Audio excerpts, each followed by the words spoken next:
Hello and welcome back to Chess of Blades, or I don't know, because I'm not sure if this is going to be part of the video that I just recorded already.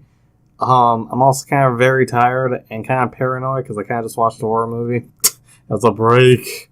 Because for whatever reason, this game kept crashing at like halfway point for whatever reason. I don't know why. But yeah, eventually I got to work again by like skipping, then unskipping, then skipping, then unskipping. Anyways, point being, finally got the thing to make the game say, hey, you now have enough information to prove how you wrote it, I guess. I'm not sure how that makes any sense, because the only thing I did different, unless the tiny thing changed some part that I skipped, basically, I was right, I guess, on the fact that I had to stand up for myself, apparently? I don't know why. Apparently I had to stand up for myself with Silas to say, hey, the Inquisitor is a good guy. And then it literally became the same thing where it was like, okay, well then I believe you. I still can't tell you the information. Fuck. Anyways, yeah, that was the only thing I did different. And I spent like 30 minutes trying to get this to work. I was like, fuck it. Go watch a horror movie, I guess. So anyways, yeah. It's weird for whatever reason I was having trouble with this. So, yeah, either hi, hello, welcome back to Chess of Blades, I got this to do now, or hey, I got it now. So, it's a weird intro either way, for transition. So, yeah, I could prove he wrote it. Do something, don't I? It's not hard enough, but... And maybe it won't immediately condemn Raphael, but it's the last push I need. And what is it? Because I don't know if there was something different I changed. Grand Chamberlain, if you would care to take a look at the exquisitely detailed handwriting on this note. Oh! Oh, that's right, because he gave us a handwritten note thing. I still have no clue how standing up for myself made any fucking difference to this evidence. Holy shit. And compare it to a little something that Justicia wrote for me last night. I think you'll notice that the unique, inimitable penmanship is exactly the same. Gasp. There we go.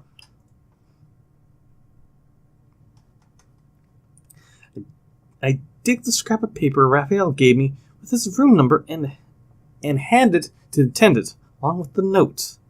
Carries them to the Chamberlain. Oh shit, been away from this a little too long, somehow. Who furrows his brow immediately. What are you doing, taking notes from Raphael? We're going to have a word about this later. Okay, Linnaeus. Hey look, it's helpful, Linnaeus. Shut the fuck up for saving your ass. Linnaeus huffs under his breath, pushing up his glasses, but I can see a faint smirk on his face. What is the meaning of this? They look identical. Quickly, fetch the Justicia's written request for Sir Linnaeus' arrest.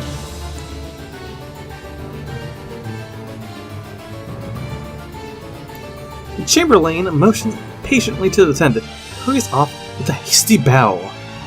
The Grand Chamberlain, this is simply preposterous. Anyone could see that this boy is devising complete nonsense. Raphael slams a fist down on the table, grinding his teeth together, and scowls at me, clearly furious. That's what you get for being a leecher, you feathered-hatted prick.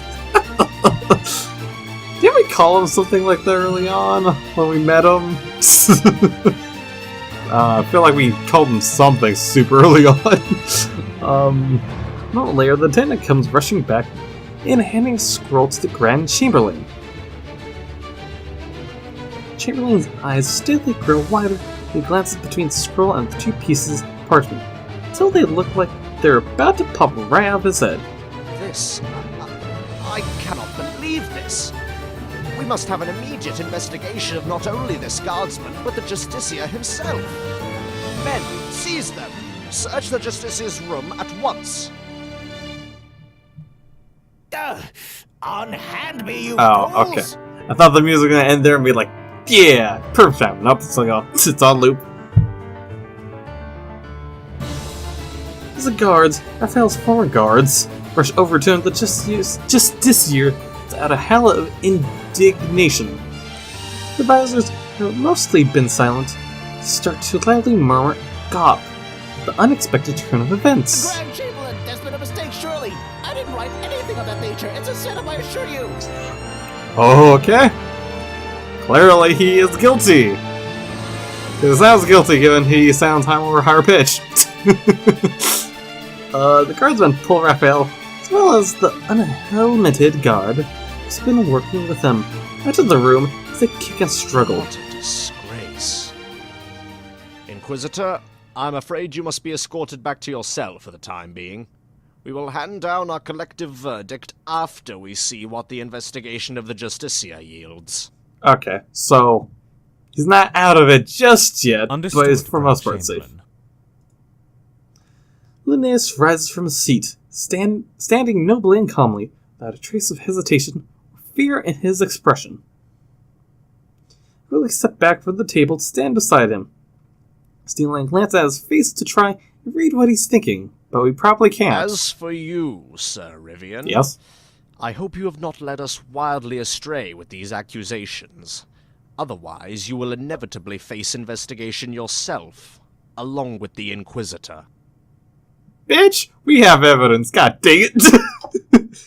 Still suspicious of us. I mean, I guess it's kind of fair because we had evidence that we never turned in. Yes, of course. Thank you for hearing me out, even if it was, rather spontaneous. I mean, it was 1 against, like, 3 people. Technically. In some ways, I'm like, I guess it makes sense to be suspicious, but I'm just like, we had evidence compared to people. People could lie. They could bring false evidence with their words, as Silas did. Fuck it. We had evidence. Beat them. So I feel rather sheepish when I think about how improvised my whole attempt at helping Linnaeus was. I can only hope that it was convincing enough to make the advisor think twice about condemning him as guilty.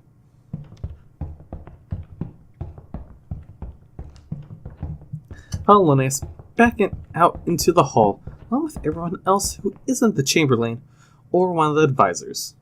Takes a step in the direction of the cells, but then stops, turning back towards me. Oh, so he's just going back to the cell on his own?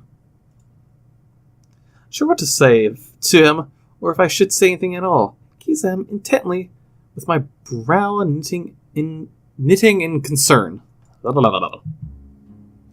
Soon, however, his lips curl into what's undeniably the most earnest smile I've seen him wear before. Bows before me, so deeply that I fear his glasses might fall off. I was never very close with Lord Varison, but I have a rather instinctive feeling that he would be quite proud of you right now. I mean, I would imagine, because we're following his footsteps kind of right now. So he rises from his bow, certain gentleness, his pale blue gaze, and for a moment, I think I glimpse a wet glimmer in the corner of his eyes. Oh, can't seem to find the words to express myself. After all that off-the-cuff talking, how is it so hard to muster a single syllable all of a sudden? But I get the sense that Linnaeus understands exactly what's going through my mind, because he offers me a small nod, warm smile turning a little wistful as our eyes meet. Well, it's about time for me to take my leave, I think. With that, Linnaeus nods to the guard escorting him, and they turn to walk side by side towards the cells. To watch his elegant figure depart, strange, unfamiliar feeling wells up in my throat. Whether it's relief, sadness, or joy, I can't really tell.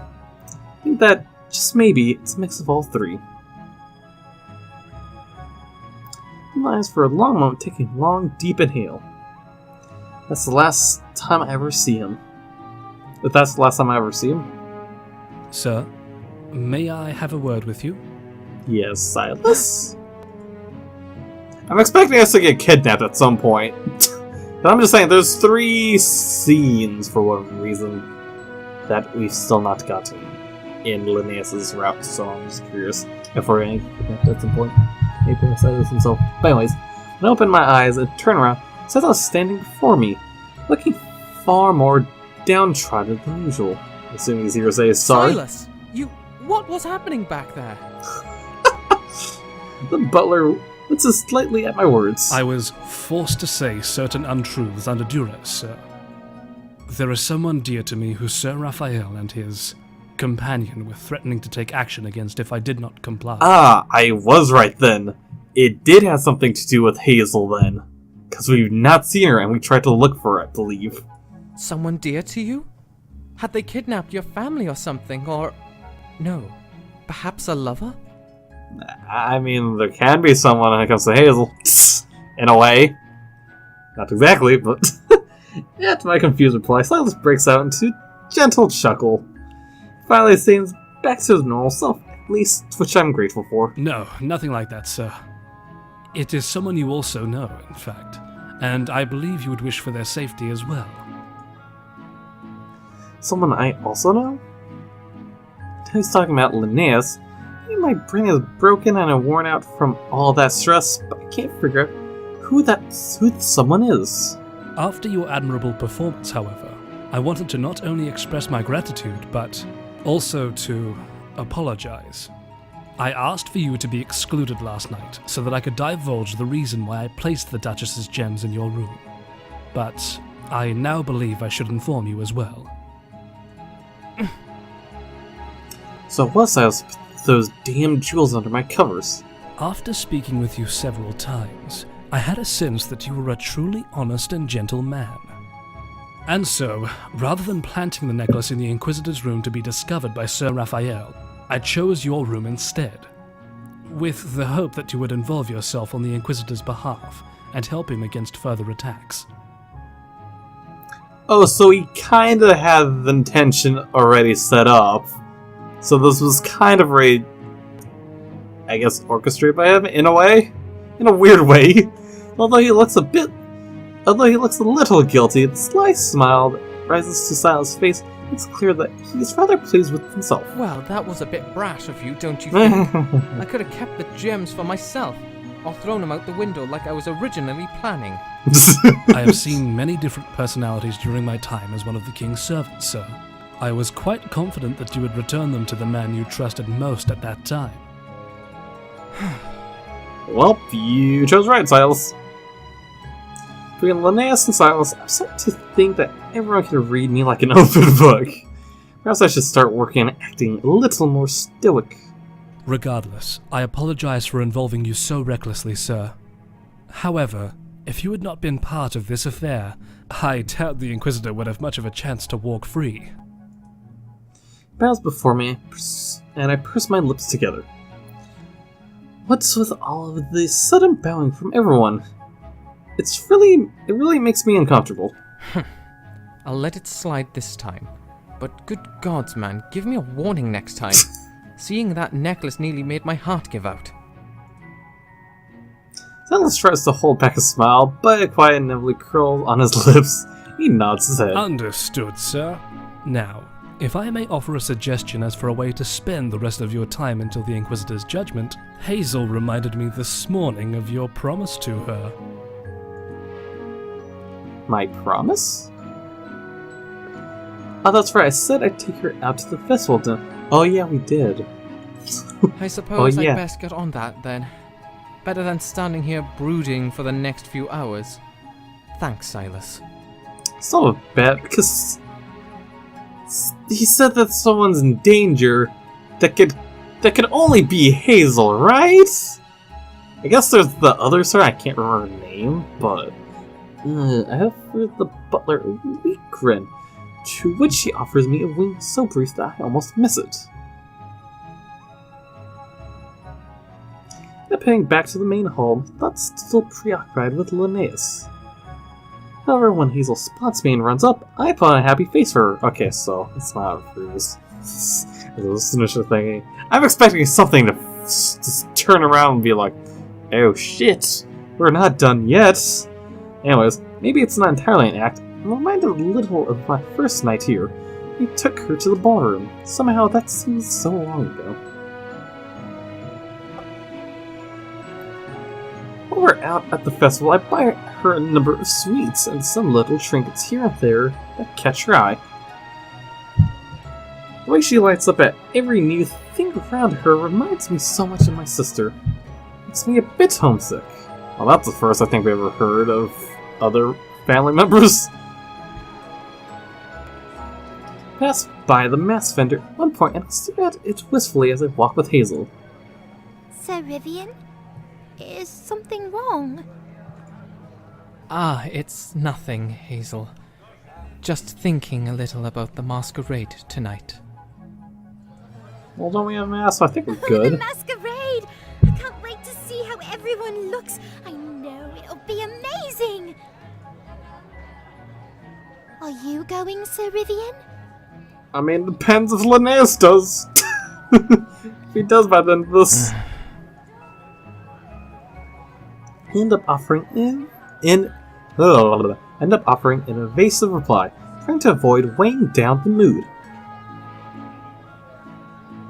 It's not like I really care about the dance itself, but I don't think I could bear attending it alone.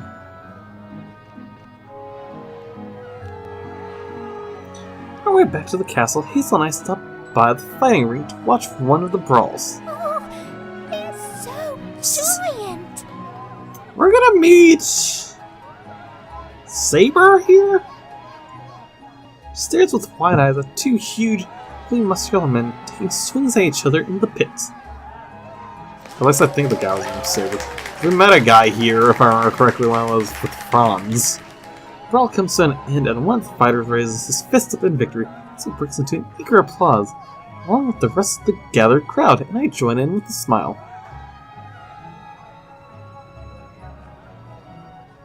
So the crowd disperses, and Victor walks past us. Notice Hazel and lets out a booming laugh. I see me fans are growing younger and younger, eh? I forgot how I sounded like. Tall! You're like a mountain! Chuckling to himself, the towering man briefly picks up Hazel, taking her up onto his shoulders for a moment. Up you go! I don't know what I was expecting. Given his brutish figure, I was not expecting to be a soft dude of this sort. Can you see your house from up there, Hazel? Can't help but laugh as Hazel gazes around from her high perch, the squeak of surprise, where she too starts to giggle. It's funny, but seeing her blissful innocence makes me feel a little warmer inside. This corruption and backstabbing, not to mention two cousins at each other's throats. Makes me almost lose hope that our kingdom has any truly honest, good men left. At least there's still room for happiness outside of all the endless court games. But one day even Hazel might end up dragged into affairs like this, just as Silas was. Perhaps she can enjoy life like this for a little longer. Just a little bit longer. I mean, she's kind of swept into this. I think my dog wandered the table again. So by the time we return to the castle, evening is setting in. Leave Hazel and return to my room, unsure of when or how I'll be able to hear about Linnaeus' verdict.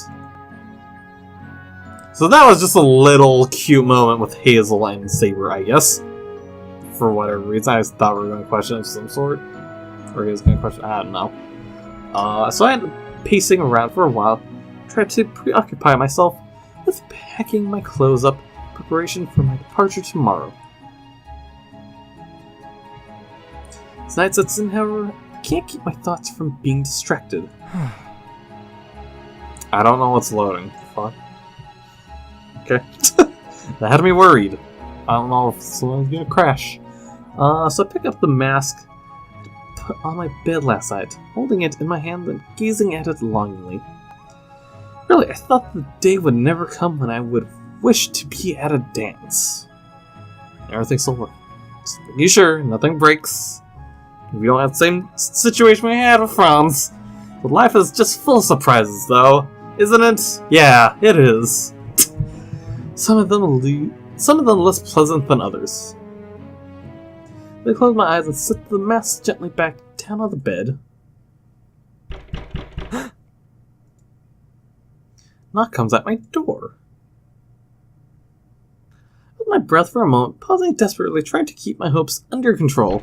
Knock comes again. I approach the door slowly, sliding my fingers around the handle.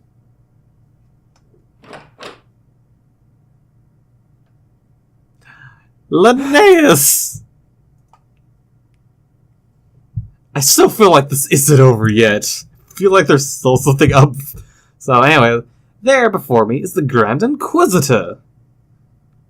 Well, that was quite the bothersome morning. Those insufferably rude allegations completely ruined my plans to have a nice pot of tea and pour over some old books, you know. Says that to tell us. After he lets out a dramatic sigh, Linnaeus shakes his head a little. You bastard!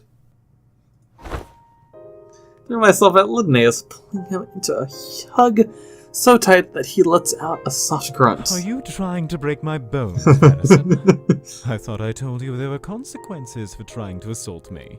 So how else kind of assault are we getting? Or consequence? What the fuck am I talking about? Well, what are the consequences, Linnaeus? Even as he playfully scolds me, his arm curls equally tightly around my waist. He even lifts me up a little off the ground to squeeze my body against him. I can't believe they already let you go. I thought they'd be deliberating for ages. Linnaeus nuzzles my cheek, and I feel his long fingers stroking through my hair. I heard there are only a few potentially incriminating things in Raphael's room, but that phony guard was less thorough about cleaning up after himself. They haven't officially charged him while they continue the investigation, but they let me go in the meantime. And I can assure you, I was fretting terribly about the possibility of missing our date. I cling on tightly to his taller form, put my face against fluffy ponytail. So was I. Like mine. So was I. Though, I mean, his is way longer than mine. The weight of Linnaeus' judgment lifts from me all at once. I quietly thank whatever gods are out there for helping me find the right words back at the meeting chamber. I was so sure I'd be unable to stand up against someone as practiced as Raphael.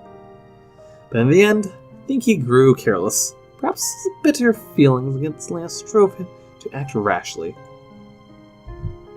I suppose we'll never get a chance to reconcile after all. Finally part from our embrace, and Linnaeus exhales a slight distant sigh. When I was given the position of High Inquisitor, Raphael, who's older, was livid. He's never risen beyond Justicia, and he always believed I got the more prestigious job because of my connection to the king. I never thought he'd go so far as to bring me down just to get the offers he wanted. And I even hoped that someday we might be able to work together harmoniously. Well, clearly that did not happen. Nostalgic look briefly softens his sharp features before he rubs a finger along his chin and lets out a small laugh.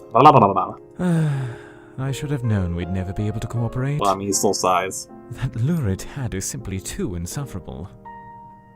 I agree. Perhaps it's a distraction tactic to keep people from noticing his lies. Well, I mean, he hasn't entirely lied about everything. So I think him telling us about Linnaeus' past, pretty sure some or most of that was still at least the truth in what he told us.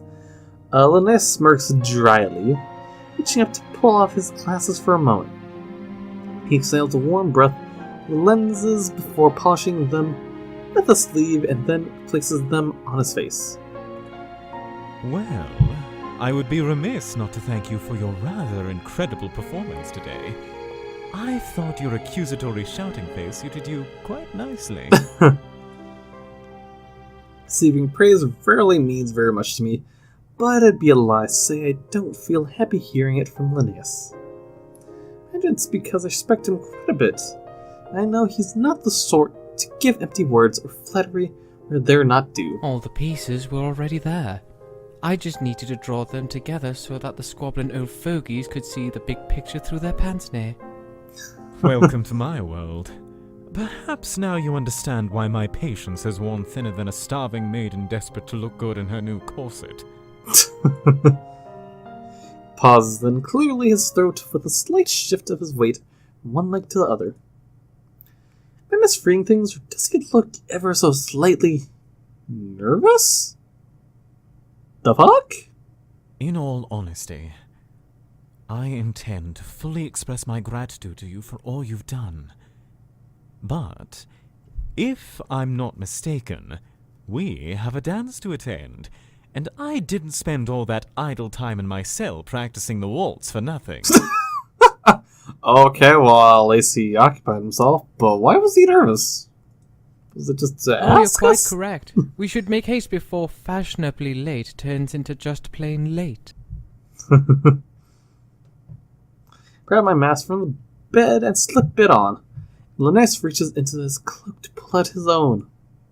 Then he offers his arm to me. I unhastingly take it. As we step out into the hall and walk towards the ballroom, I'm admittedly a little proud to have the infamously icy Inquisitor at my side.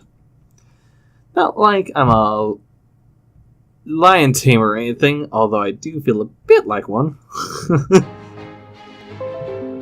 Oh, for whatever reason, I thought I got an achievement or something because the pop-up came up from my computer. I mean, we're not playing this on Steam, so yeah. We step out onto the floor, and a sea of masks, both beautiful and macabre, greets us. They seem to fit together perfectly with the swell, the music, and the bright light of the moon. The anxiety I thought I would feel is overcome by warm excitement as Linnaeus turns to me, taking my hand and collapsing my wrists just like the other night. So, I suppose I'll have to start writing that apology letter to your father tonight. Dear Lord Varison, your ravishing son was so rude as to steal my well-protected heart from me during the celebration. And as a result, I've now taken him for my own. Okay, well that's the start to your letter.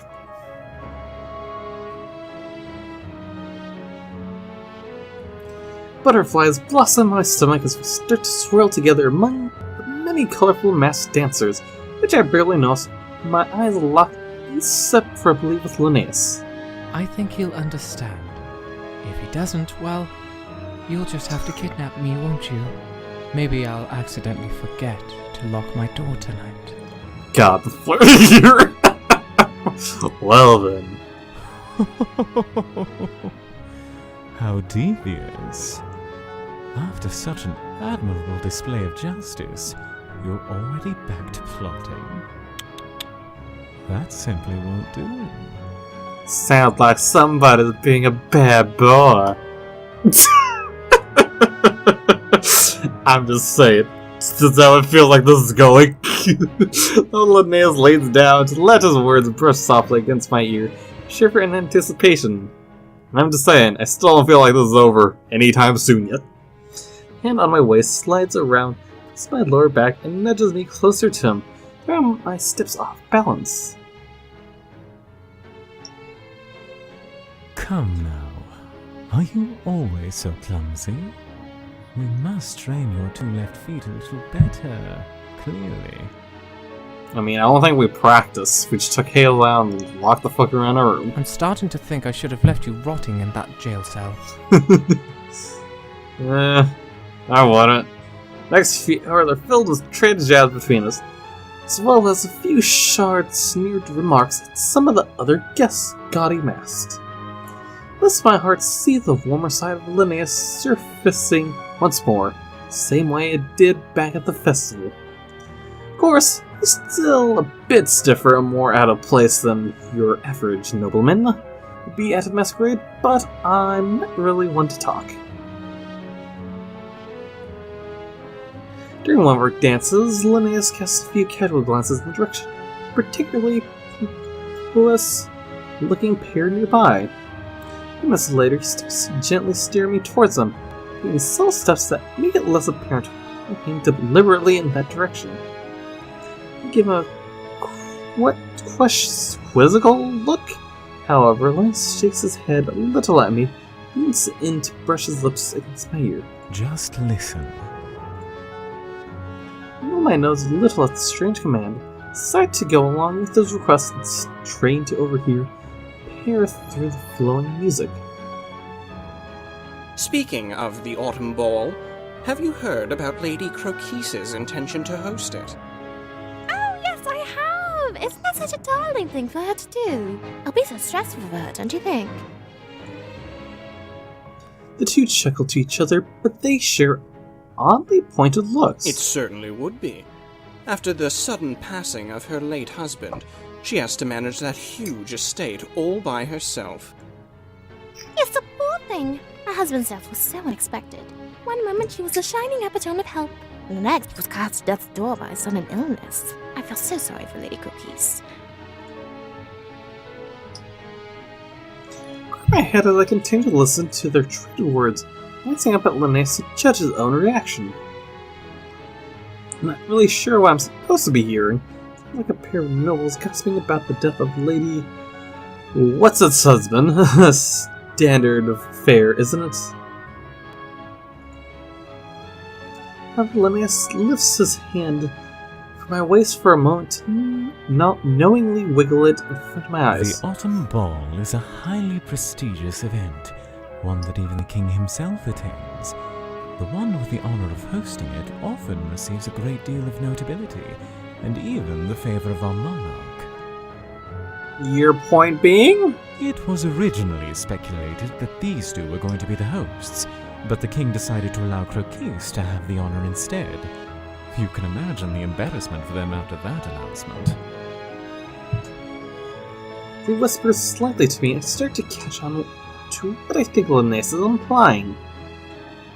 The humiliation of not being chosen the ball's host, and with the remarks about the sudden death of Croquise's husband. Well, we should offer her our congratulations for receiving such a wonderful opportunity. Perhaps we could even provide some aid to her, since the preparations for so many guests must be awfully intense. What a splendid idea! I'd love to see her again. We must extend her sympathies about her unfortunate husband, too. Such a dreadful occurrence. Is it possible they're planning on blackmailing Croquise? As innocent as their exchange sounds, if what Linnaeus is saying is true, then the couple probably bears a lot of ill will towards the widow. Do you know how her husband died? Or are they planning on making something up? Linnaeus chuckles softly, eyes gleaming with something almost like gleefulness. This must be a regular part of his job. It's clear that he enjoys every second of it. Oh, Croquise is no innocent lamb. She certainly murdered her husband in order to gain full control over the estate. The noble lord and lady over there are probably planning to fabricate evidence that will scare her into doing their bidding. And in this case, it'll mean handing over her role as host to them.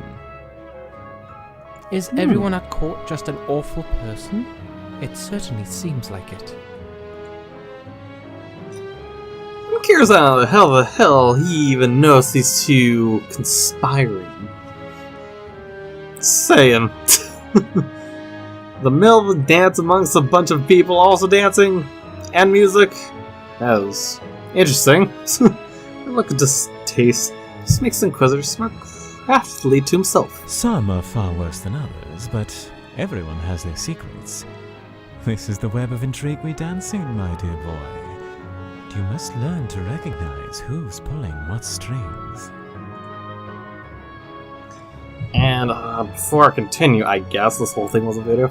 I guess. Thought I was going to include the last part. So thought we were closer. Did I look at the gallery? I guess not. So that's where I end the video here before we continue on to end this at some point. Probably when shit actually gets even more serious and fucked up. I don't know. Anyways, yeah, if you enjoyed the video, go to the like button. I don't know if you want to see more or see what's going to happen next. Maybe go to the subscribe button. You know, if I have anything I do, as I fuck up words a lot. If you got anything to say in the comments below. So, yeah, until then, I'll see you guys in the next video. Comrades.